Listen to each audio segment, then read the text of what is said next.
It's time for the KYGO Denver Town Hall Meeting, a look at the issues of concern to the Colorado community, presented by the News and Public Affairs Department of 98.5 KYGO. Here's News and Public Affairs Director Simone Cycli. Well, good morning. I'm Simone Cycli, your host for the next half hour. And I know that for about the last 2 months, you've been hearing, maybe even longer, a great deal about one topic, healthcare. Today, I'm hoping that we can talk a little about some of the big kind of concepts we've been hearing about the healthcare debate, about healthcare reform. And also, we're going to talk about what Coloradans are really needing right now as far as healthcare reform. And we're going to do that with my guest, Dede de Percin. She is the Executive Director of the Colorado Consumer Health Initiative. Dede, thank you so much for joining us today. Thank you for having me on, Simone. The Colorado Consumer Health Initiative. Tell me a little bit about that, what you guys do, how long it's been around. How did you get involved? Thanks again. The Colorado Consumer Health Initiative is a member-based advocacy organization that works toward barrier-free access to quality, affordable health care for all Coloradans.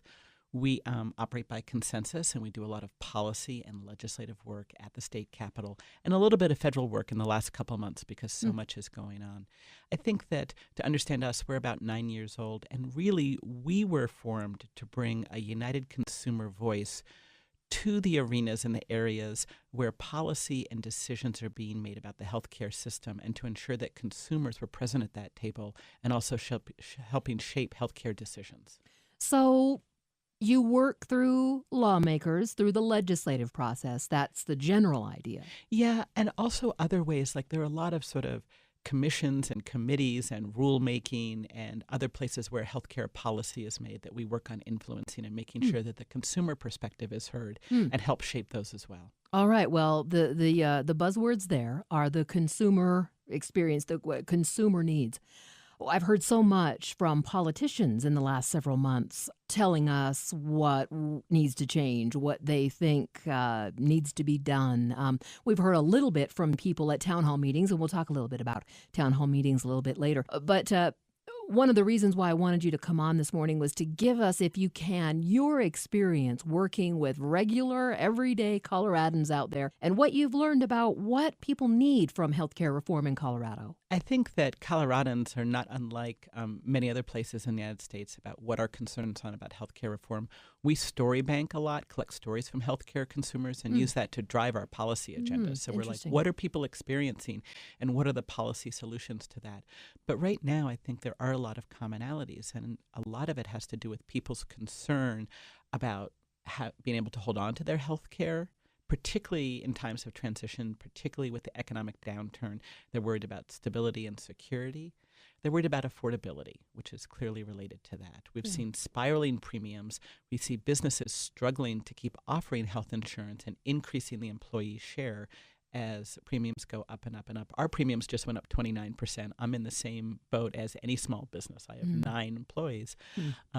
So the affordability issue, I think people are also really concerned about having sort of their choices in healthcare and making sure that decisions are between them and their doctor, and that's where the best medical decisions are made. A lot of the things that most people are worried about. I don't know if you can answer this question, but all right. right.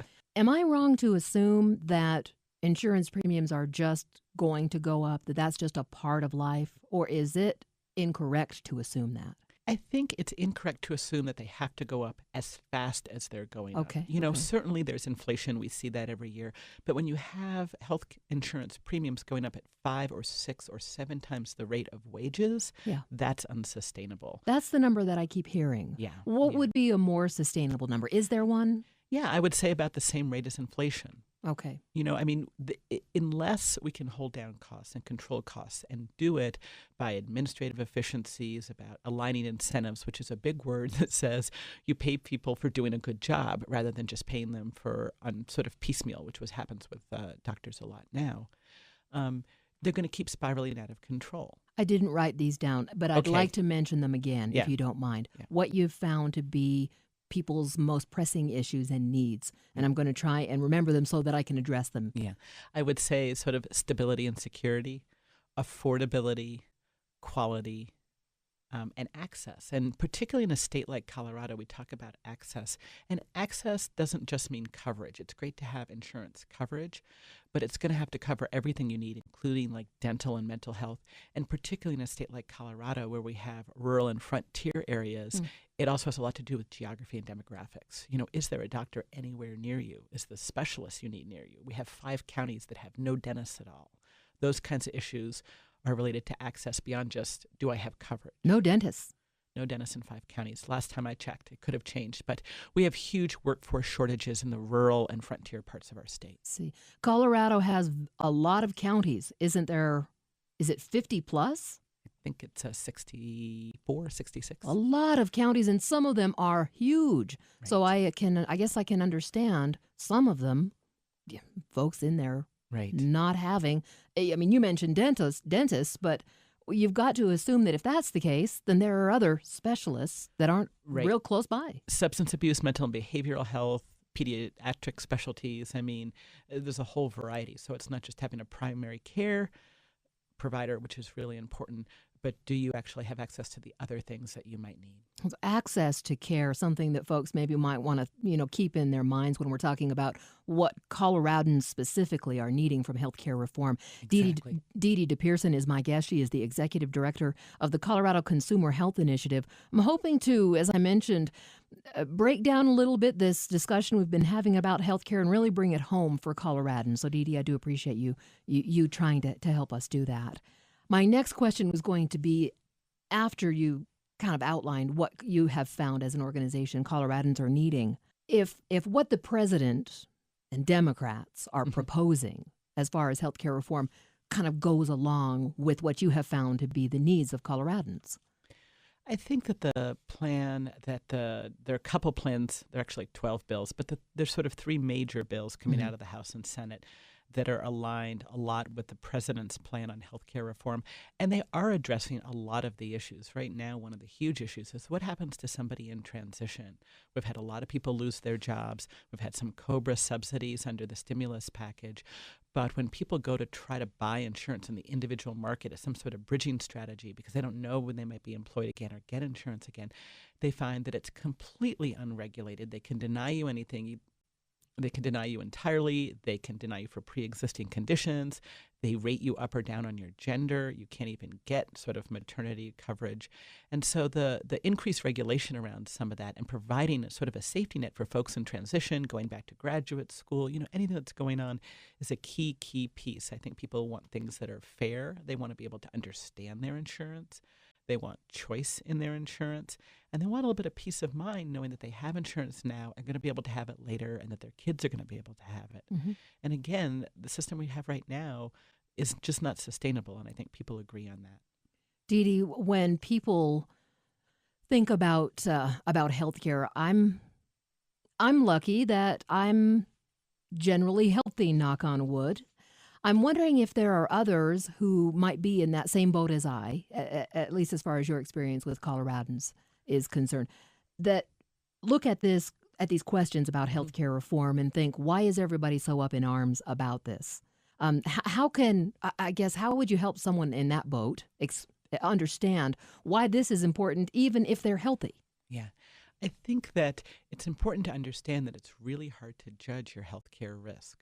Most of us are healthy. 80-85% of us are relatively healthy, and we're perfectly healthy right up until that accident or that diagnosis or something happens, and we're not.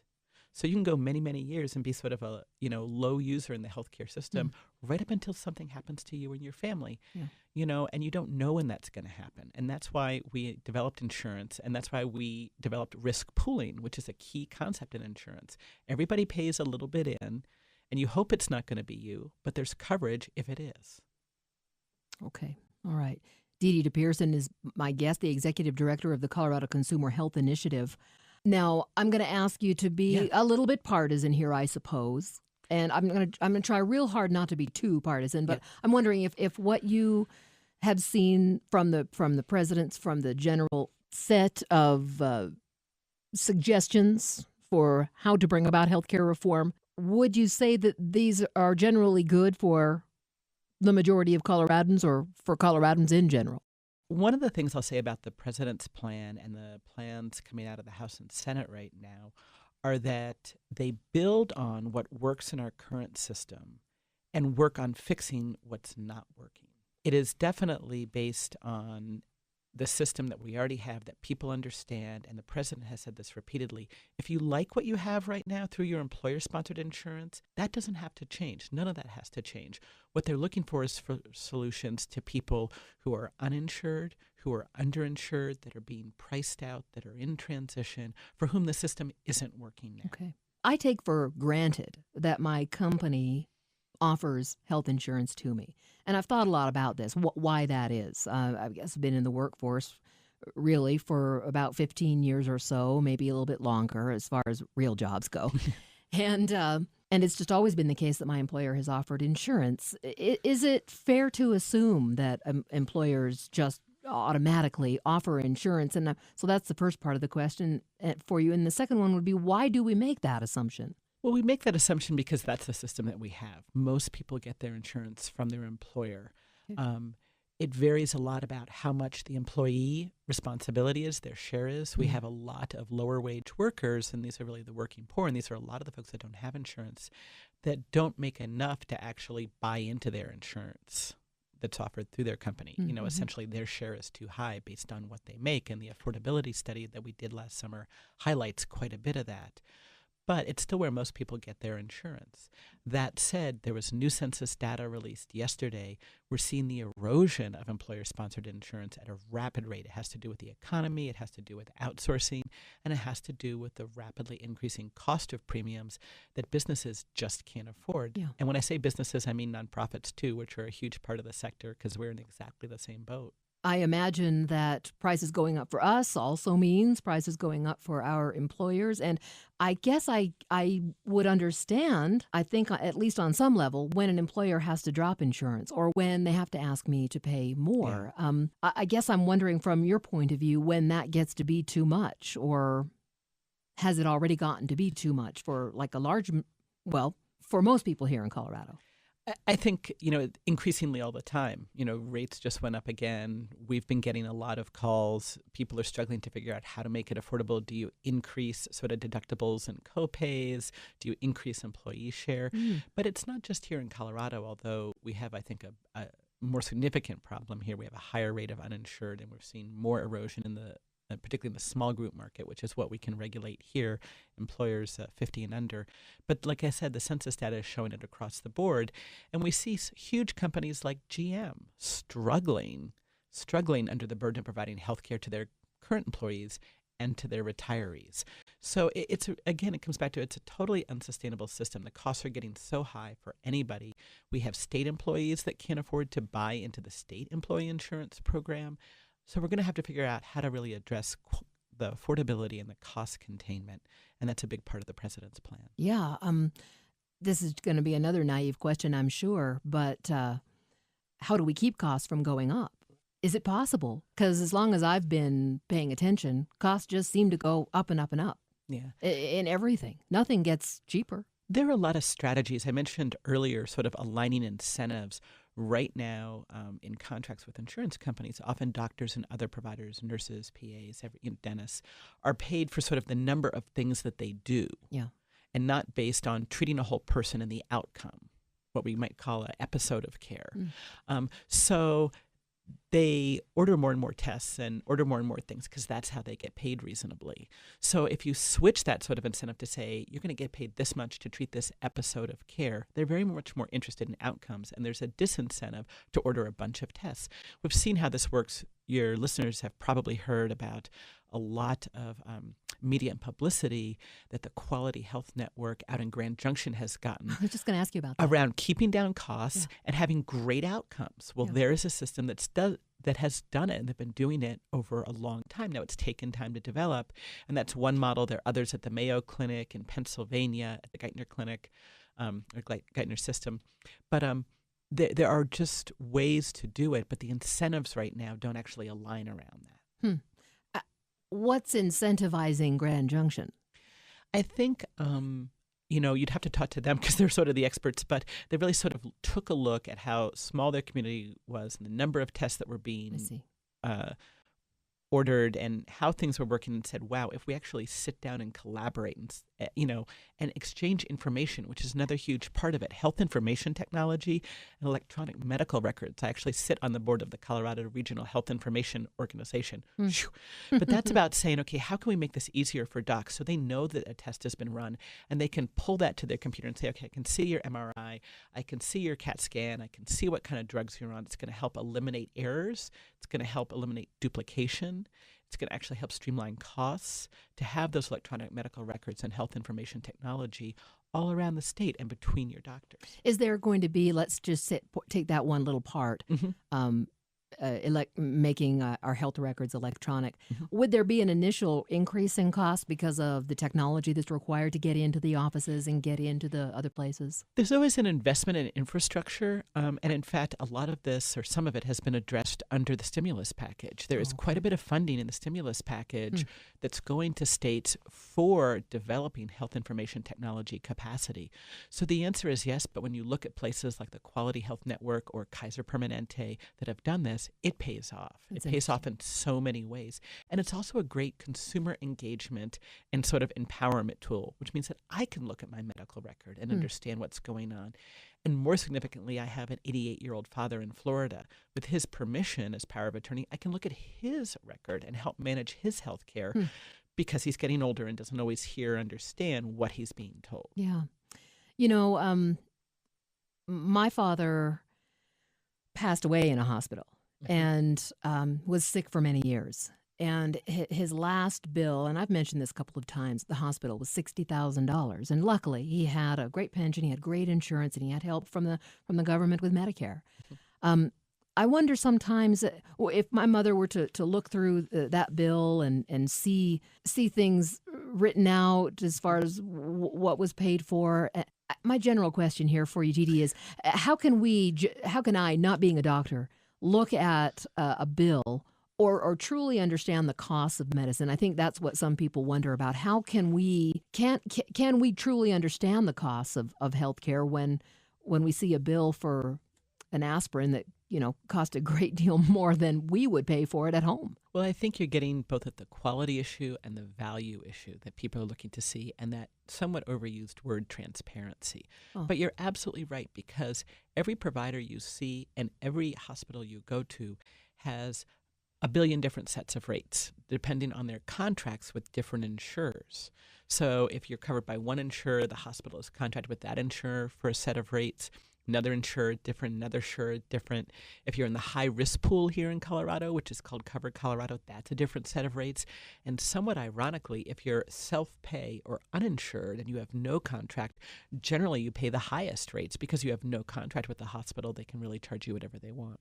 See, that's amazing to me, and I'm always concerned that if I do have to pay cash for a procedure, or if I have to pay cash because my deductible hasn't kicked in, why it costs a different amount. And are you thinking that with something like with transparency, if we were to get a little bit more of that from healthcare reform, that something like that would change? Would that change? I think it will. I think the other thing that will really help is the development of a public option, because the public option would really set the benchmark for payment, for coverage, for standard plans, that kind of thing, that really will sort of provide some competition in a largely sort of unregulated health insurance industry. You provided a very good, and by the way, my guest is Dede de Percin. She's the executive director of the Colorado Consumer Health Initiative. We're talking a little about how healthcare reform may affect Coloradans and what Dede in her position has found to be some of the most pressing needs for Coloradans as far as healthcare reform. Dede provided me with an excellent flow chart, health insurance reform in 3 steps, and it was fascinating to see. Really, the first question, are you enrolled in Medicare or Medicaid? Then no change for you with the current healthcare reforms. Next question, do you have employer-provided insurance? And then, some information about how that would change or how many people it would affect. The next one, how much money does your family earn? And then from there, that's where we're learning a little bit more about the public option. Yeah. Let's talk about that. Public option wouldn't matter to me because I have health insurance from my company. Wouldn't matter to someone with Medicare because they've got it there. But for someone else, Right. People in transition, people who haven't been able to get insurance other places, this would really become an affordable option, probably with subsidies at the lower end of the income level, which often happens when you're between jobs or have lost a job, to really ensure that everybody's in the pool, which is sort of partly what we're trying to achieve here, is that everybody has some sort of insurance and has some sort of coverage, no matter sort of which place in life you're in.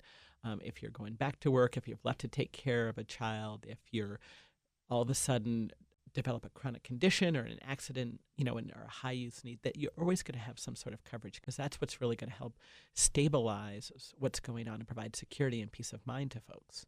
Now, I know there's been a lot of conversation about the public option.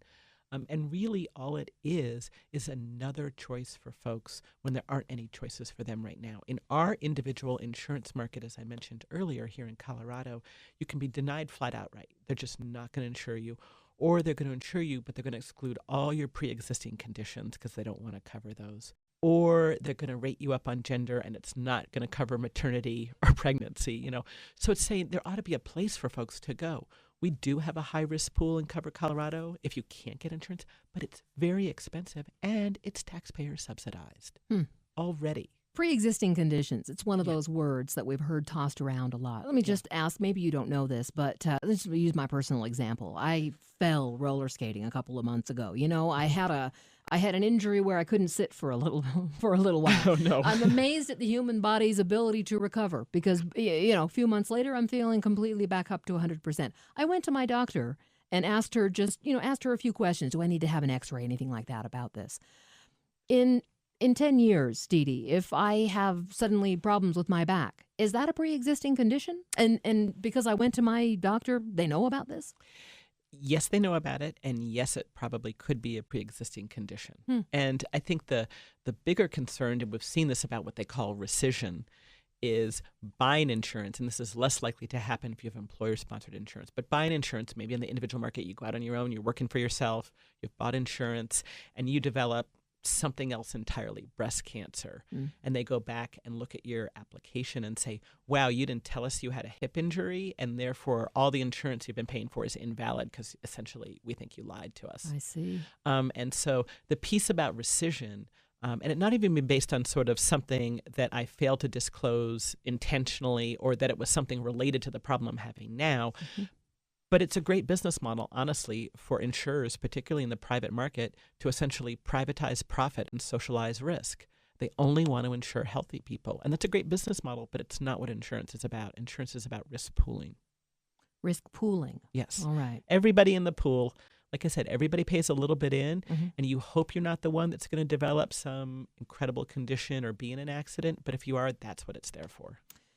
This might not be a fair question, Dede. If you feel like it's something you don't want to answer, then just shake your head. But I hear one group of people saying that health care indeed is a right, and others saying no, it's not. How does the Colorado Consumer Health Initiative look at that?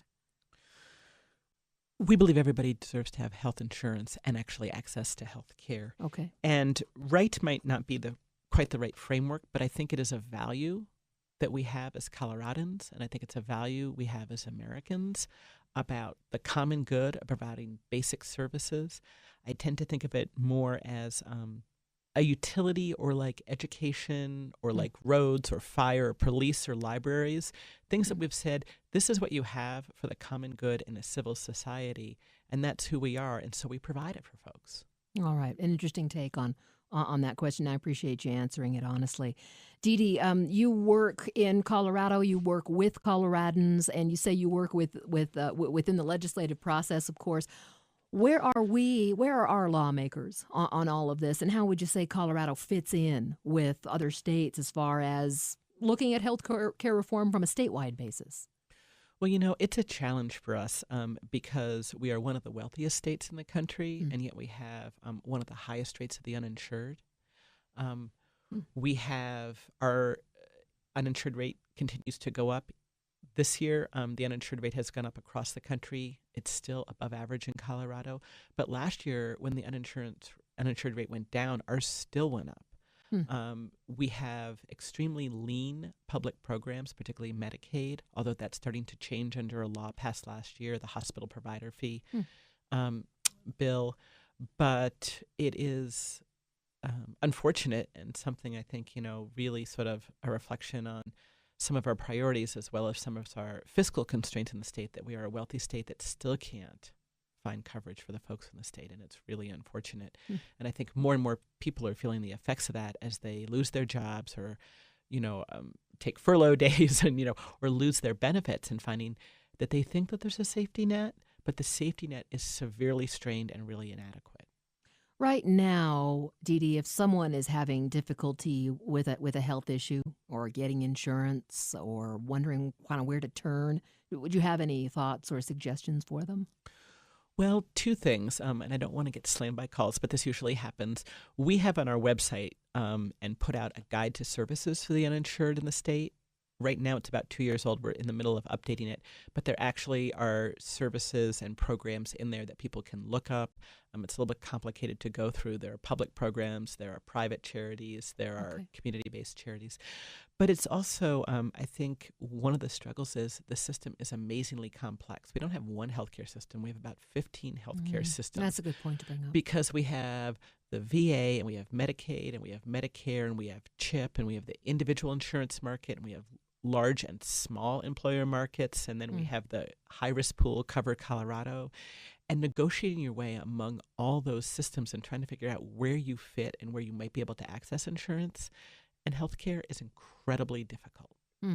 I guess you can understand then why someone might say, why add another layer of bureaucracy onto all of this? Well, I think actually it's going to sort of bring it back together. I use this example. At one point in my life, I had a cell phone, a PDA, and an iPod, and my life was sort of unmanageable with all those three systems. And now it's all come back together in one thing, which is my BlackBerry, which I have all that stuff on it. So I think it's actually trying to get efficiencies because we have so many systems that if you have sort of more collaboration, more sort of ability, like with health information technology, to manage those systems, and they're a little bit simpler, a little bit fairer, and a little bit easier to understand, you're going to have a lot of cost savings. We've had some, I've heard comments about healthcare reform, if it is to pass, whatever does pass, if something does, here within the next couple of months, it's going to take years to implement. Is that what you know to be true? Different pieces of it are going to take different timelines, quite frankly. We've already studied on health information technology. Anything that boosts that, it can happen pretty rapidly. Other pieces may take longer to roll out. Change is hard. People tend to not like change. And this isn't the first time we've tried healthcare reform. But I think, and I know from the polling, that there's such a strong feeling that something has to be done, that the current system is so unsustainable and so many folks are dropping through the cracks, that I think that particularly once it happens at the federal level, we will be right on it at the state level, doing everything we can to roll it out and make sure that we're doing what's best for people here in Colorado. That's interesting to hear. Do you think that this is can we get beyond partisanship in this issue? I am certainly hope so, because it's really in everybody's best interest to reform the healthcare system. I think the debate is not about the reform, but about what policies to pursue in reform. But I think we're going to have healthcare reform, and I think in 5 or 10 years or 15 years, people will say, why do we wait so long? We needed it so badly. It had to happen, and that it'll be judged a success. Dede de Percin is the executive director of the Colorado Consumer Health Initiative. Dede, what is your website in case someone does want to go by and learn some things? We have all sorts of resources on the website for folks, and our website is www.cohealthinitiative.org. cohealthinitiative.org. Yes. Dede, thank you so much for coming by today. Thank you so much for having me. This has been the KYGO Denver Town Hall Meeting, a look at issues and people shaping events in Colorado. Presented each week at this time by the News and Public Affairs Department of 98.5 KYGO, and also available online at kygo.com. We'd like to hear from you. Please mail your comments to KYGO Denver Town Hall Meeting, 7800 East Orchard Road, Suite 400, Greenwood Village, Colorado, 80111, or by email to denverpublicaffairs@lincolnfinancialmedia.com.